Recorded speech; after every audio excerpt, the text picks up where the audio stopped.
Everybody, and welcome to the Anonymous United or United Anonymous, whatever you want to call it, but it is United Anonymous. Welcome to United Anonymous, and today we are going to continue our talk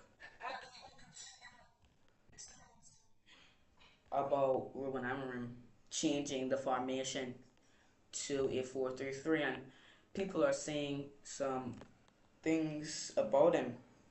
About I've read some YouTube videos, thumbnails, words that should not be said, and you can't say you can't blame him for deciding to change. Um, any and everyone was telling him to change just a couple months ago. Oh, the system's not working. Everything was going wrong, and you can't blame him for changing now when you wanted him to change before. Only reason that's really concerning is that why is he changing now? Not right on before, just before. He did say that he was not going to change the man, because the man was not going to change the system. But United do have a game in less than about to be 3 hours. Um,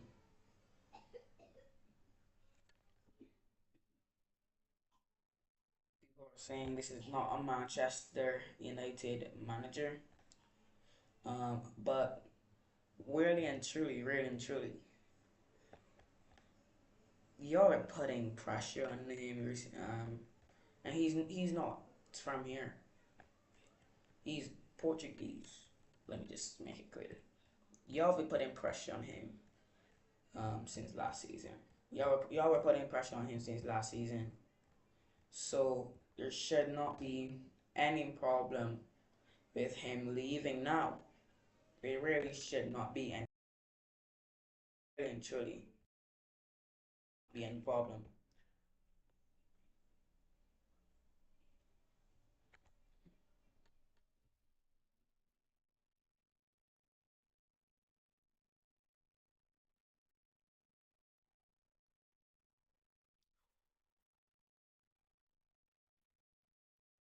Yes, we've only, like I said the last late stream, just a couple hours ago. This morning, um, United really has put pressure on this guy, and he really should not be, because what I'm saying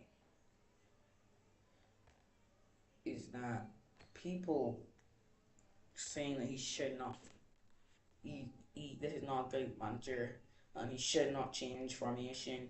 I mean, wow, we are in the race for top four with the 3-4-2-1, so I don't think he should change. The system is finally getting into order. We've only lost 4 games this season. Since September, we've lost 3 games, and ready and truly, we played City already. We played Arsenal already. We played Liverpool already. We played Chelsea already. We played Tottenham already. So it's really not fair. It is really not fair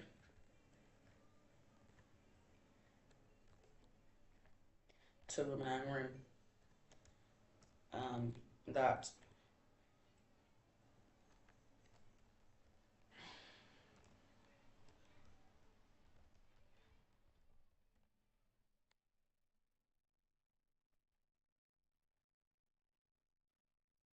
why can I not find the video now? Wait, really truly, why can I not find the video now?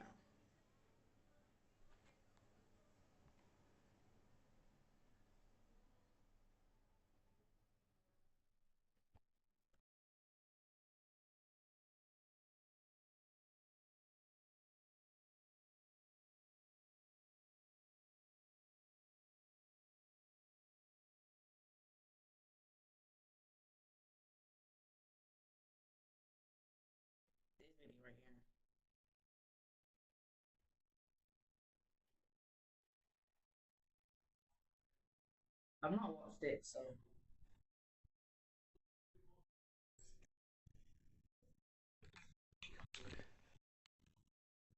I don't think y'all can hear it. Um, well, today I got something to say because there was some quotes came out last night, which I presume are from the embargoed press conference with Amarim. By the way, the weather's absolutely minging this morning. Bodes well for the match later today, doesn't it?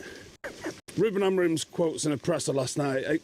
He's getting a lot of questions about Kobbie Mainoo. And I don't think that's going to slow down as AFCON kind of kicks into gear, because as AFCON kicks into gear, I don't necessarily think he's going to get any more playing time than he's been getting. I think it's going to continue to be half an hour here and there. Could be wrong. He might find his way into one of those number 10 positions, but I just don't think he's going to play him in midfield. I think he should have tried, but I don't think he's going to. There's a lot of people sort of throwing out starting 11s which have Bruno kind of in one of the more advanced positions, which to me doesn't make sense to do that when you haven't done that all season, and you could have done that all season. So I think the forward line... And that's not true. You see, we've got men that be bought to play cam positions. Now with Mbumo, who's playing in one of those cam positions, leaving for AFCON, it makes more sense for Bruno, who's playing in the cam position, to go higher up to his normal position. So I don't understand what this guy is saying.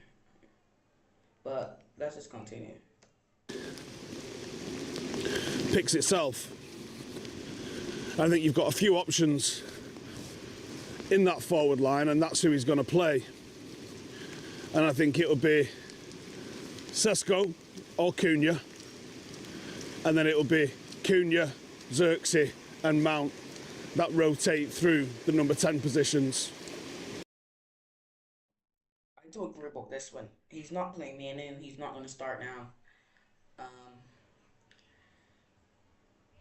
Bruno, Xerxes, no, still no. I still do see Bruno still playing as a CM, but it still makes sense. What I've said before is what it makes sense for Bruno to play as a cam when Mbumo might not be here for AFCON. He's not going to play this match as a cam, as Mbumo is still here. So once Mbumo, Ahmad, and Mazraoui are still here, they're still going to play in their number positions because they're starters. I don't know about Mazraoui. He's not really starting as much as last season because of new signings. So we don't really need a right wing back as much because we have Ahmad who's playing at right wing back. He usually slots into right centre back. But Aiden Having's playing there. Lanioro plays there. So it's really hard to guess how Ruben is going to set up for Bournemouth because we don't know the formation for sure. I just don't think you're going to see Mainoo in one of them. And I don't think you'll see Mainoo in the 6 and Bruno move forward because he obviously likes what Bruno gets. Maybe he'll adapt, but I just don't feel like he will. But then the quotes have come out, and I'm not going to pull my phone out, so forgive me. You'll have seen the quotes anyway. Where he says, you know, he's here to win games. Basically, like, it's him saying he doesn't think Mainoo is good enough, which is not what you want to hear. A couple of weeks before the transfer window starts, when there's already been noise about him not being entirely happy with everything going on anyway. But then he decides to take a bit of an aim at Collier. Now Collier is struggling. He said Hamas is struggling. He says Chido is struggling. Now there may or may not be some truth to the Chido one.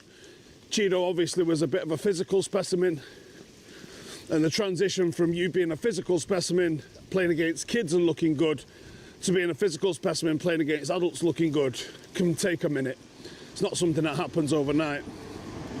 On one hand, you're more physically prepared to play against adults because of your size. On the other hand, the things that got you out of trouble or were your X factor when you are a player of that size tends to go away just a little bit.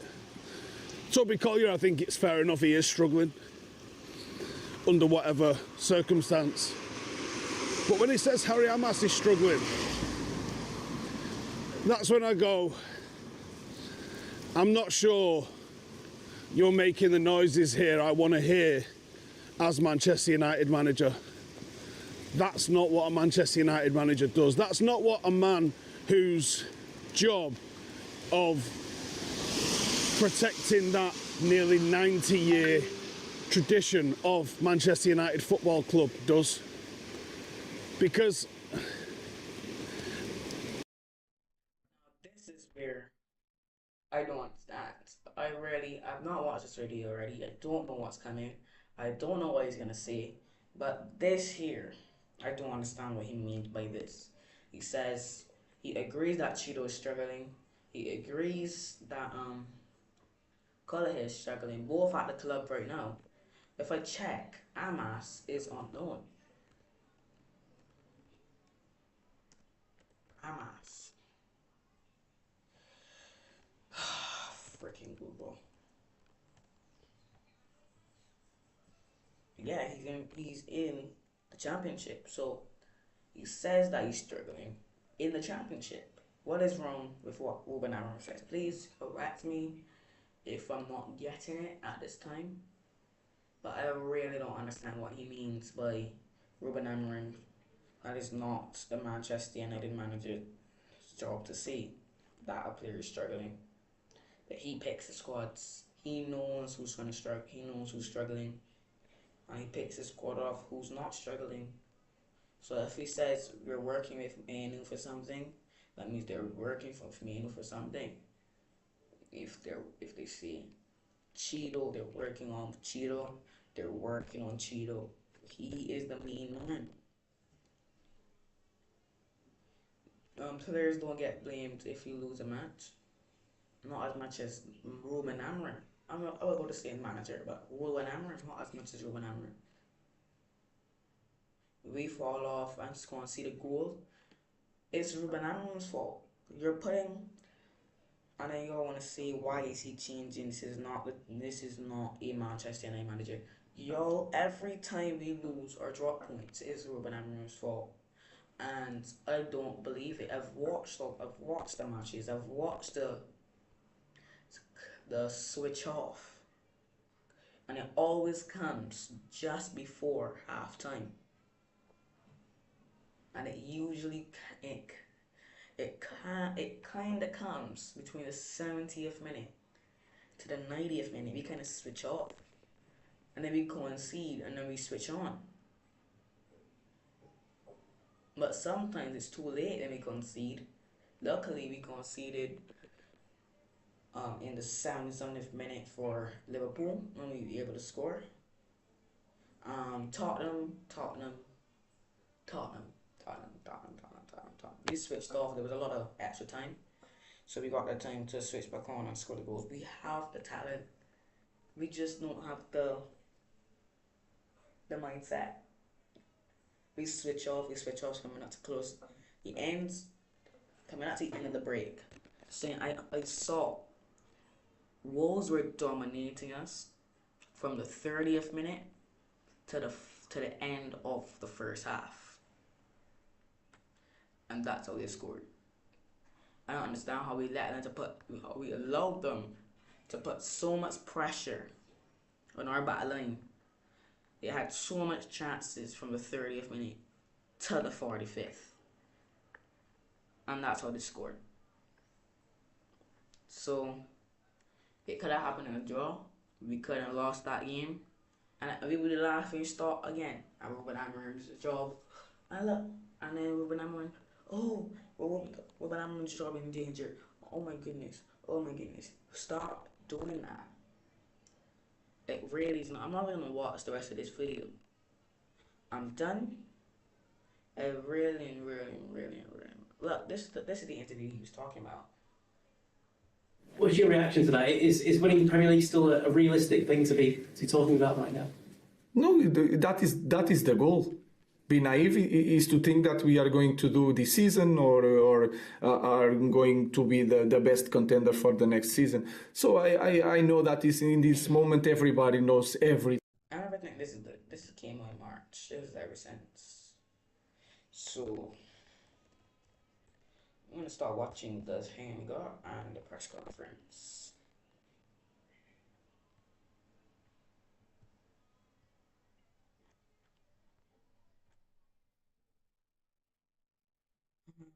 I don't want to watch Ariola's one.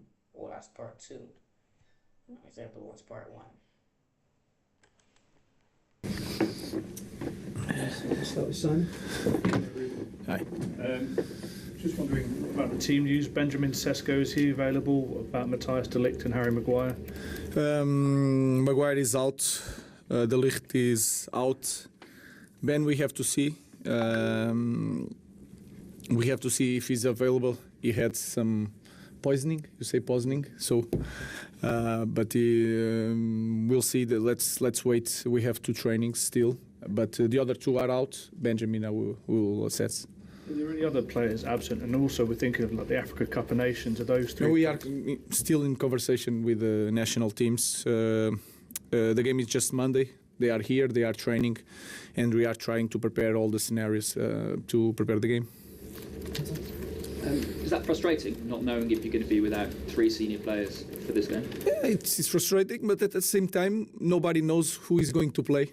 So it's a good thing, I think. So we have players to cope with everything, and that is something with a long week. You can see a lot of things and work on several stuff to prepare the game in any situation.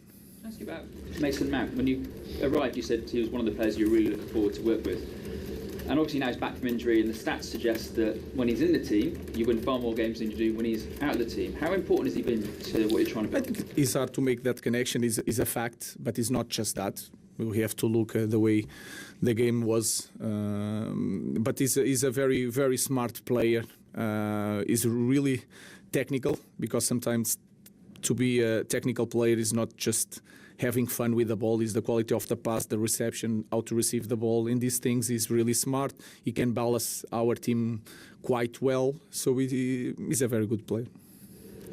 Ruben, just in terms of the Africa Cup of Nations players, when do you expect to get told? And will it be all at the same time? Because Noose starts earlier than Brian and... I don't know if he's going to be the same situation, like you said. It depends of the games, of the every national team has his ideas, their ideas about when they want the players. I expect today to have a decision, or maybe tomorrow.